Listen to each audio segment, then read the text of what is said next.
Become a member, sign in, and start streaming today.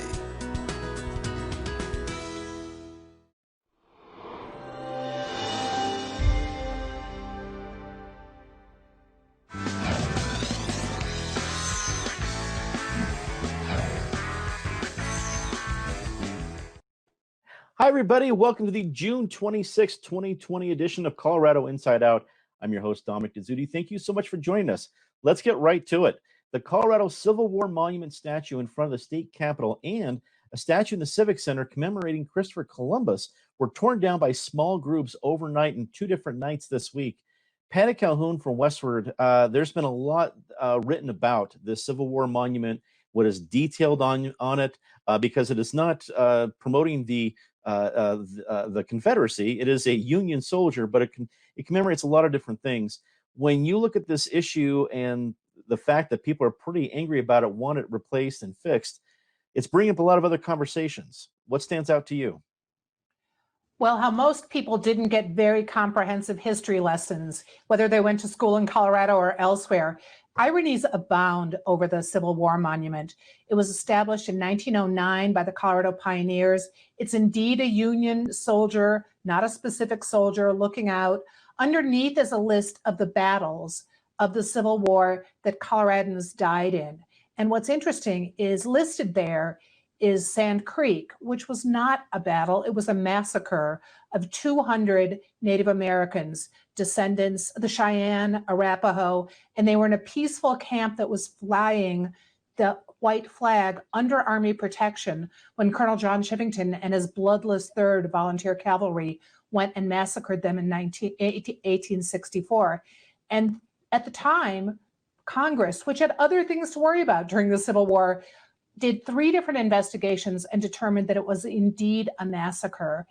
But that got lost to history after a while. John Evans, who was the territorial governor who made it possible, he had to resign, but 30 years later, he had a mountain named after him. It was listed on the Civil War Monument in 1909. It wasn't for another 90 years that the legislature decided, hey, maybe we should take that down and not list it as a battle. But instead, what happened is descendants and historians said, no, let's remember how history remembered this, but we'll put up an explanatory plaque. The plaque survived, but the statue came down on Wednesday night. And the following night, there's another monument in Civic Center, which was donated by people who wanted to commemorate Columbus. Ironically, the statue isn't of Columbus, but the plaque below says it honors him, and that came down too. So we all need history lessons, probably art lessons too, but the discussions are going to keep going for a long time. David Kopel from the Independence Institute and DU Law School. And these were not angry mobs of hundreds of people. These were handfuls of people. Authorities estimate 4 people toppled the Civil War Monument overnight. And we've already heard from Governor Polis, who said an investigation will follow. The statue will be repaired and replaced. So I don't know, how we mark this moment in Denver and Colorado history, but it seems odd to say the least. What's your take? Well, the monument, as it says on several faces, was erected in memory of Colorado soldiers who died in the Civil War. And the cowards who attacked a bunch of stone never had the courage and sprayed their hate slogans at various places on the Capitol, never had the courage of those men who gave their lives to stop the expansion of slavery. And their greatest victory was in March of 1862, when those Coloradans saved Colorado and New Mexico from the Confederate invasion that had come from West Texas. And in March of 1862, there was the Battle of Glorieta Pass, where if the Confederacy had won, they would have broken through and come into Colorado. But instead, while the Federal Army was fighting at the front, and along with other Coloradans, some of the Coloradans found where the Confederate baggage train was, and so they went around through very difficult terrain. They crawled, slid, and roped down a very steep canyon for a surprise attack on the Confederate baggage train, and they destroyed all of the Confederate invading army's supplies, and they thereby saved Colorado from being conquered by slavery. and by keeping Colorado's gold mines in the hands of the Union rather than the Confederacy, the Coloradans saved the United States itself, which is precisely why the racists and the Marxists want to destroy them. The Vandals, who were pretending to be social justice warriors, a name they certainly don't deserve, they not only attacked this memorial, they defaced the Capitol memorial to the victims of Sand Creek, and they defaced the memorial to the victims of the Armenian genocide. They're not social justice warriors. They're nihilistic evildoers in service of totalitarianism. Eric Sonneman, a political analyst and a columnist with Colorado Politics. You know, I think of one of the things you've talked about many times in this program, Eric, about political capital, you know, keeping your powder dry for another fight. And I think about some of the anger and protest around statues, and I feel it is a waste of political capital. Now, maybe not these statues. I think there's a real case about Colorado history here, but even statues around the country, okay, on an offensive scale, you might be able to put them on, is this offensive or not? But is systemic inequities in education or housing or anything else in society, which are much harder problems to solve, but much more important, something where that political capital should be spent. I know the thugs that tore down, and I should rephrase, I apologize. The people, the vandals, I think that was actually appropriate said there, David. The handful of vandals who tore down these particular statues are not people who are interested in some sort of political capital making real change. But I know it impacts that possible change, that people can come together and you lose some of that momentum from a real movement that has real reasons behind it. When you look at this situation, how do you think this affects the conversation moving forward? I think to an extent, Dominic, you answered your own question. The people in the moment, in the passion of the moment, including these people who, whether you call them thugs or vandals, are not sitting around trying to have an intelligent debate on Friday television or viewing what hopes to be an intelligent debate on Friday television.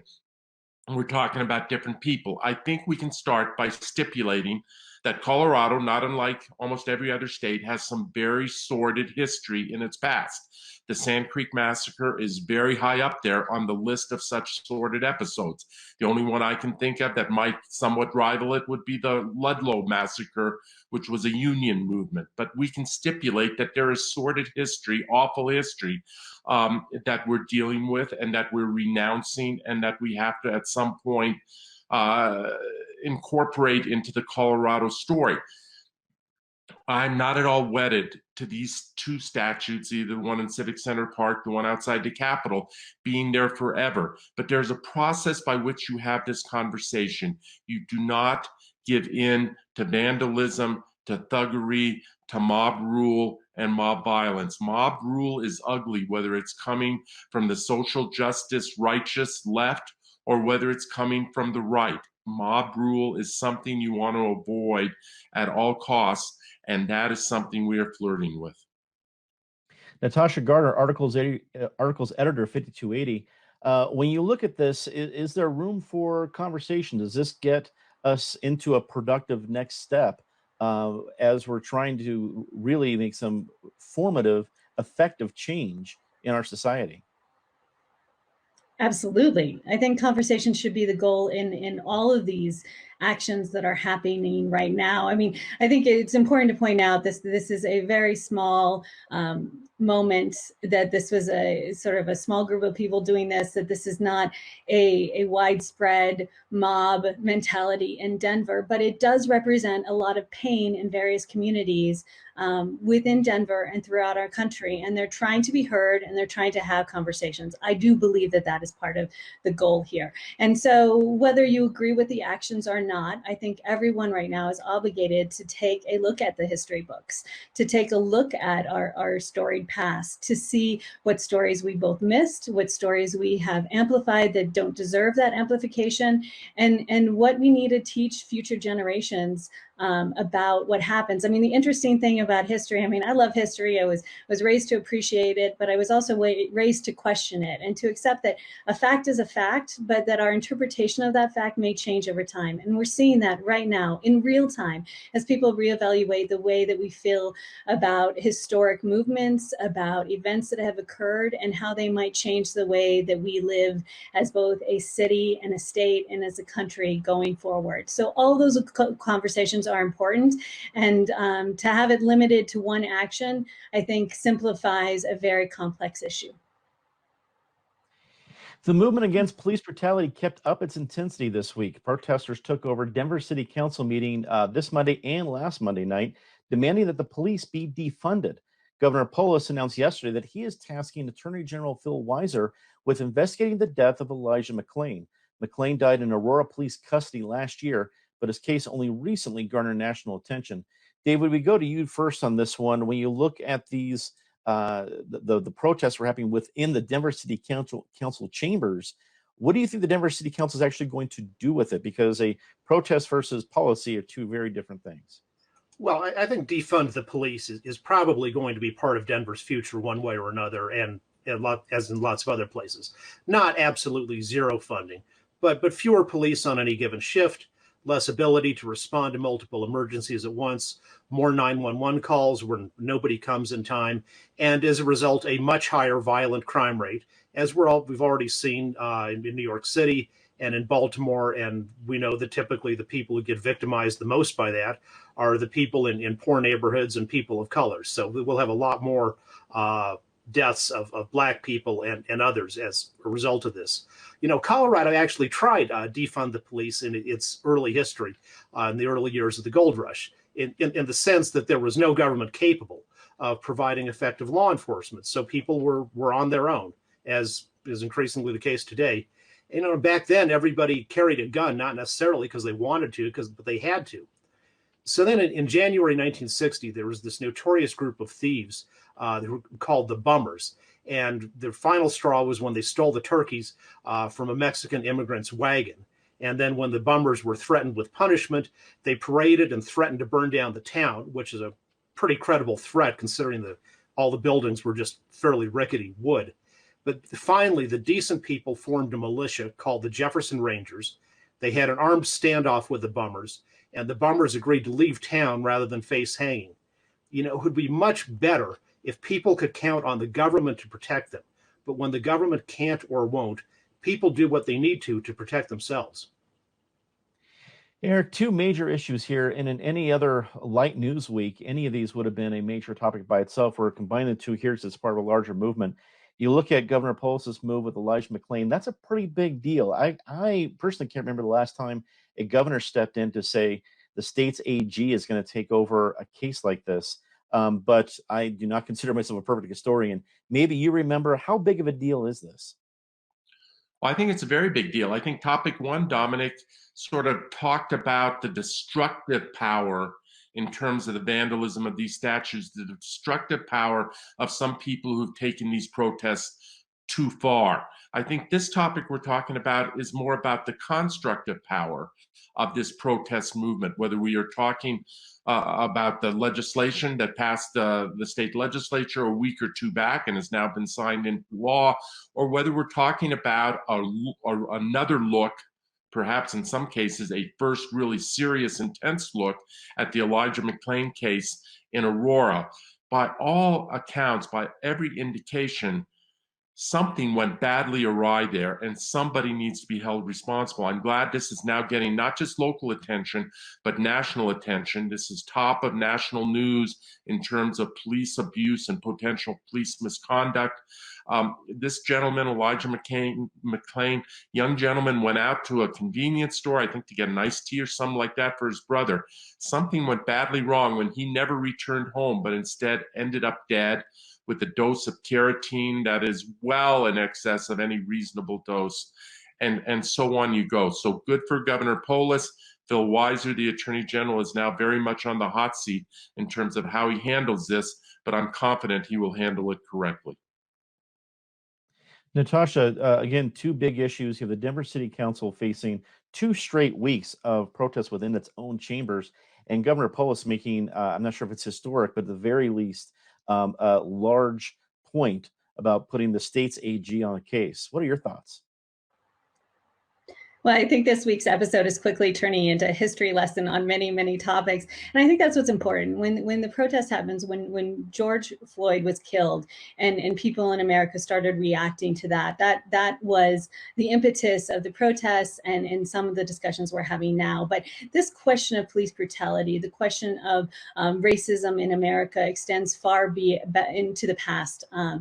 So this is just the latest chapter and reiteration of that. I think that what that means, though, is that it's looking at, okay, we marched in the streets, now what? What policy changes will happen? Colorado has been very quick to do that. And I wouldn't be surprised to see Denver react in a variety of ways on the city council or just on the city level.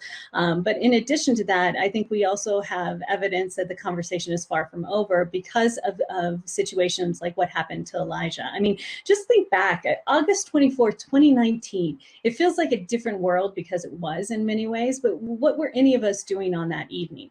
Elijah was walking home, and then a tragic thing happened, and it's time that we spend some moments and some of our mental space to think about what happened in regards to his death, and to also find any other cases like that are happening. And I think in talking about those, we'll be able to make further decisions about where police use of force is appropriate and what changes we need to make sure it's more safe. Patty, I guess as we look at this, I'm waiting to see what kind of reaction we're going to get from policymakers in the Denver City Council to what they've seen these last couple of Mondays. And we've already seen the reaction from Governor Polis on this particular issue. So far, what are you seeing that stands out as when it comes to reactions to these kinds of protests and these issues? Well, a very first response is the city went into an agreement with the plaintiffs in a suit filed earlier this month about excessive force during the protests, and they've agreed on less lethal use of weapons and certain policies that have also been adopted by the state.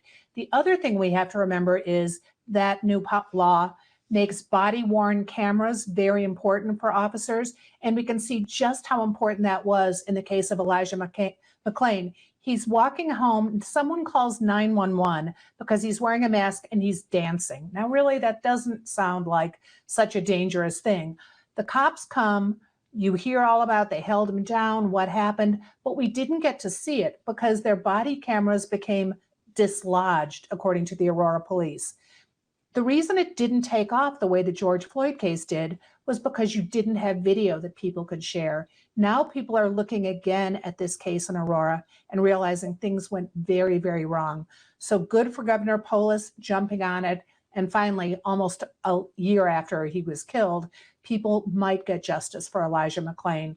And also good for the city and the plaintiffs in the protest case that at least we have an agreement while the lawsuit makes its way through court. As the U.S. Senate Democratic primary heads into its final days, John Hickenlooper and Andrew Romanoff and their allies rolled out a series of negative ads, attracting attention and condemnation.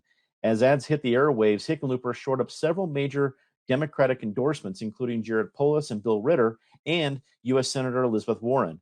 Meanwhile, a poll that came out from 9 News and Colorado Politics showed Hickenlooper with a 2-to-1 lead over Andrew Romanoff. Eric, we start with you on this one. I don't know if this is a fait accompli for Hickenlooper, but it does tell me that a whole lot of support had to get hauled out these last couple weeks. When I saw tweets from all these different Democratic elected officials and all these different negative ad competition on the air, that's a lot of, I guess we talked about it before, capital to spend in a primary. I'm not sure if he was thinking he's going to have to do that. When you look at this whole primary season, what are your takeaways? Well, my first thought is I think we need to mention good wishes to Andrew Romanoff. He is out of the state as we speak because his father is gravely ill. Whatever your political loyalties, wherever they lie, that is too bad. And thoughts are with Andrew Romanoff. To the race itself, I'm not sure it was ever a 12-point race, that Andrew had narrowed it to that gap, which is where his polling showed it was a week or 10 days ago. That induced some people to comment, including a column I wrote, that perhaps an upset was possible. That might have been, in fact, I'm sure it was, Romanov's high water mark, if he ever narrowed it to 12 points or something in that ballpark. Whatever momentum he had certainly stalled. I don't know if 30 points, which is what the Channel 9 Colorado Politics poll showed, the Hickenlooper's advantage. I'm not sure it's a 30-point race. I'm also not sure it's a 12-point race. I don't think we're going to be up terribly late next Tuesday night, at least on this particular race. I think it will be won handily. And lastly, Romanov, again, he's a very glib, bright, talented guy, but there is something missing in that political portfolio, and I think it has to do with instincts and it has to do with timing. And the ad that he brought up on the air was completely the wrong play just when he was starting to put himself in the conversation. Gardner and the Republican Party were going after Hickenlooper very, very hard. Andrew needed to put a different message up, something to draw attention to him, not to just throw one more negative shot, no matter how cute and clever it was. Natasha, primaries can get ugly, but it really just depends on how fast the primary winner can heal before the fall. Did Hickenlooper receive any injuries during this primary that he'll still be limping with in the general? Absolutely. I think the last month has had plenty of bad headlines for Hickenlooper, but in the fast-paced world that we live in right now, they may not be as relevant as they would in another election cycle. The question will be how effective Gardner's team will be turning their attention to whoever the ultimate winner is, whether that is Hickenlooper or Romanov. You know, and I think as those results come back in, we're going to see more interesting races on other areas of the ballot. And in particular, I'm keeping my eye on Broomfield, which I just find myself doing more and more with every election cycle. I think Broomfield has become a very contentious political arena. There is a lot of issues that people care about strongly. So that's one that I'll be watching as the results come in. Patty, it's a spicier primary season than we thought it would be a few months ago. What do you take away from it? Well, and it could have been spicier yet. Let's return to last year at this time. We were talking about August 2019. Last year, Hickenlooper was still running for president. We had about 10 candidates who were looking for the Democratic nomination. And we had a very wide variety of candidates. We did not just have white males. We had 6 women, many of them people of color. And it was a really interesting discussion, which would have led to an incredible campaign right now, were any of them still in the primary. Instead, we have a choice of 2 long-term politicians. Even if Hickenlooper got into politics as a non-politician, that's clearly what he is now. And Romanov, he's spent most of his life in politics. He was a young leader, of the Speaker of the House, but he didn't learn some smart lessons, because that attack ad on Hickenlooper, which went against one thing that's always been a Hickenlooper hallmark, which is clean campaigning, by his ad attacking the showers, Romanov just didn't need to go dirty, and it did hurt him. David, primary season just a couple days away ends. Give us your take. Well, apparently the movement in Hickenlooper's own internal polls was sufficiently worrisome that the DC establishment really did have to come in pretty heavily on his side. You know, Senator Elizabeth Warren endorsed him, which might seem surprising on one hand because she's ideologically closer to Romanov. And in fact, when Senator Warren and former Governor Hickenlooper were both presidential candidates, he criticized her a lot for having ideas that were extravagantly unrealistic. But Senator Warren might be considered for President Joe Biden's cabinet, so it's sensible for her to help out the national Democratic leadership and show she can work with them and be on their side. And since they're on Hick's side, she is too. Time for a very favorite part of the show, Disgrace of the Week. As always, Ms. Calhoun, please start us off. Well, it's a disgrace we wish we didn't have to see. The incredible rise again in COVID cases all around Colorado, and Colorado is also bumping up a little bit, although certainly not as bad as California and Florida and Texas. But I just came back from heading up to Wyoming and Montana, where it is very rare to see a mask. Everyone needs to behave a little better right now. David. You know, we'd laugh at some guy who weighed 400 pounds and went around bragging about how slender he was. And yet we go along with pretending to believe that some people who brag about being woke are also ones who blindly obey Marxist organizations. As history shows in practice, there is very little difference between Hitlerism and Marxism. Eric.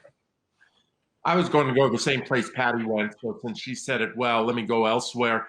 Tucker Carlson, Fox News host, who has played and danced and flirted way too much with white supremacists and that ideology. In the last week, a woman named Kay James, who is a conservative African-American woman who runs the Heritage Foundation, a very high-profile conservative think tank, wrote a piece on her experience as a Black woman in America. Tucker Carlson went on the air, disparaged her as a true conservative, urged funders to no longer fund the Heritage Foundation. It was outrageous. Natasha. The increase in COVID cases was going to be mine as well. So I'll switch and say the news that Johnson & Wales Denver campus is closing. Understandable, there's good reasons for it, but I really hope that historic campus in a very important spot in Denver finds a new use. Time to say something nice about somebody rather quickly. Patty. Well, Colorado's COVID response has been pretty level, and let's be glad that we've got cultural institutions rejoining the fray. History Colorado, Museum of Nature and Science, Denver Art Museum all came back this week. David. Colonel Hans Christian Hegg was a Norwegian immigrant who led a group in Wisconsin called the Wide Awakes, and they were a militia that protected fugitive slaves from the slave catchers. And he gave his life fighting for the Union and against slavery at the Battle of Chickamauga. And then just this week in Madison, Wisconsin, the communists and racists destroyed his statue. Stick with the Wide Awakes. Don't believe the foolishness of the people who proclaim that they're woke. Eric. I'll be very quick. Happy birthday, Dominic. Thank you very much. Very kind, Eric. Natasha. I will echo that as well. And just to flip the script a little bit, there's been a lot of yelling this week about masks. And I just want to say thank you to the people in our community who are wearing masks. We're probably not taking that sort of positive spin on this often enough. So again, thank you, everyone. We appreciate it. Hear, hear, Natasha. Well said. Some important reminders before we go tonight. First, we are off next week. We are presenting an encore of our trip in the time machine last year when we went to 1923. It's a pretty relevant conversation as we discuss Mayor Benjamin Stapleton and his history with the Ku Klux Klan. That's next Friday at 8 p.m. And before we go tonight, I want to say something nice about two very important people in my life. As you heard Eric so kindly say, today is my birthday, but I don't get to be here. That doesn't happen if it weren't for my parents. And on July 4th, which is Eric's birthday, but also on July 4th, my parents, John and Mary Ann, will celebrate their 50th wedding anniversary. Over these 50 years, watching them be best friends on the thrill ride of life has been an amazing honor. But what's more fun is to watch them now. They have been the very best model of love in its truest form. They take care of their friends and their family, but they always enjoy time with each other the most. And that is no small accomplishment. So on behalf of me, my siblings, our spouses, and your 4 grandsons, Mom and Dad, happy anniversary. That's all the time we have for this episode of Colorado Inside Out. Thank you so much for watching. For everyone here at PBS 12, I'm Dominic Guzzuti. Thank you for watching. Good night.